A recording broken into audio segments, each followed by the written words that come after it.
अस्सलाम वालेकुम वरहमतुल्लाहि वबरकातुहू। आप जानते हैं कि रजब का महीना स्टार्ट हो गया है। इस महीने में सिर्फ मुसलमान ही नहीं, गैर मुस्लिम भी इस महीने का अदब किया करते थे। रजब के वर्ड्स कितने? 3, रे, जीम और बे। सुबहान अल्लाह।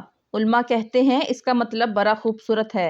उल्मा ने बयान किया, रे से मुराद रहमत इलाही, जीम से मुराद बंदे के जुर्म, बे से मुराद भर यानी भलाई। गोया अल्लाह की रहमत ये ऐलान कर रही है कि मेरी रहमत और मेरी भलाई के दरमियान मेरे बंदे के जुर्मों को कर दो, ताकि मैं अपनी रहमत से इसकी बख्शिश फरमा दूं। रजब तौबा का महीना है। सुबहान अल्लाह। रजब के बारे में आता है कि रजब अल्लाह का महीना है। अहादीस में मिलता है रजब अल्लाह का महीना है। आका फरमाते हैं शबान मेरा महीना है और रमज़ान मेरी उम्मत का महीना है। तो ये बहुत खूबसूरत सीक्वेंस शुरू हो रहा है। ये महीने ज़ाया करने वाले नहीं हैं, ये महीने अल्लाह की रहमत को लूटने वाले हैं।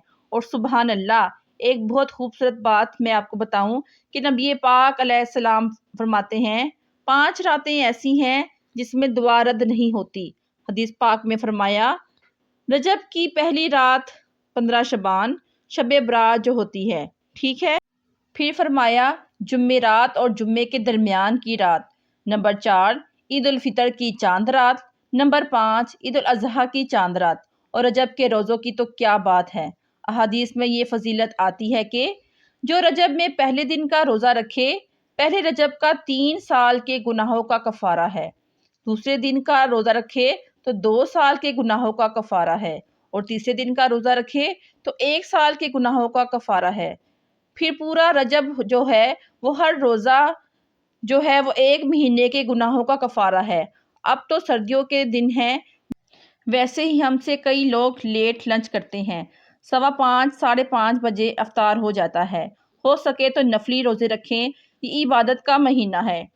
अल्लामा सफूरी रहमतुल्लाह अलैह ताला फरमाते हैं कि रजब बीज बोने का महीना है, शबान पानी डालने का महीना है और रमज़ान फसल काटने का महीना है। और बड़ी खूबसूरत इसकी तफसील बयान फरमाते हैं कि जो बंदा रजब में इबादत का बीज नहीं बोता, शबान में इन बीजों पर अपने आंसुओं से पानी नहीं डालता, अब्यारी नहीं करता, वो रमज़ान में रहमत की फसल कैसे काट सकेगा। वक्त आ गया मस्जिद की तरफ आने का, तिलावत करने का, रोज़ा रखने का। अगर कोई दूरी हो गई है इबादत से तो फिर जुड़ जाएं और रहमतों वाले महीने शुरू हो रहे हैं। अल्लाह करे कि हम रजब में अल्लाह की इबादत करके अपने गुनाहों की माफ़ी मांग के इसे रजब को इस तरह गुजारें। और रजब में एक और काम करना भी बहुत ज़बरदस्त है। आपको बता दूं कि नबी पाक अलैहिस्सलाम ने फरमाया, हज़रत अब्दुल्ला बिन ज़ुबैर रज़ी अल्लाह ताला अन्हो से रवायत है कि जो माह रजब में किसी मुसलमान की परेशानी दूर करे, अल्लाह अज़्ज़ वजल इसको जन्नत में ऐसा महल अता फरमाएगा जो हद नज़र तक वसी होगा। तुम रजब का इकराम करो, अल्लाह करीम 1000 करामतों के साथ तुम्हारा इकराम फरमाएगा।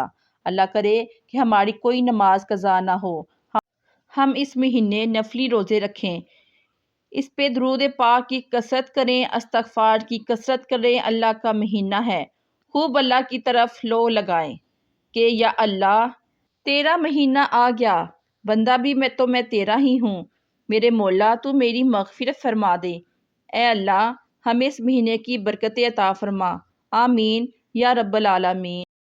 वीडियो अच्छी लगी हो तो लाइक, सब्सक्राइब और शेयर ज़रूर करें और कमेंट्स में बताएं कि आप इस बरकतों वाले महीने में अपनी फसल का बीज बोएंगे अल्लाह की रहमत हासिल करने के लिए। अल्लाह ताला सब की परेशानियों को दूर फरमाए। जज़ाकल्लाहु खैरा।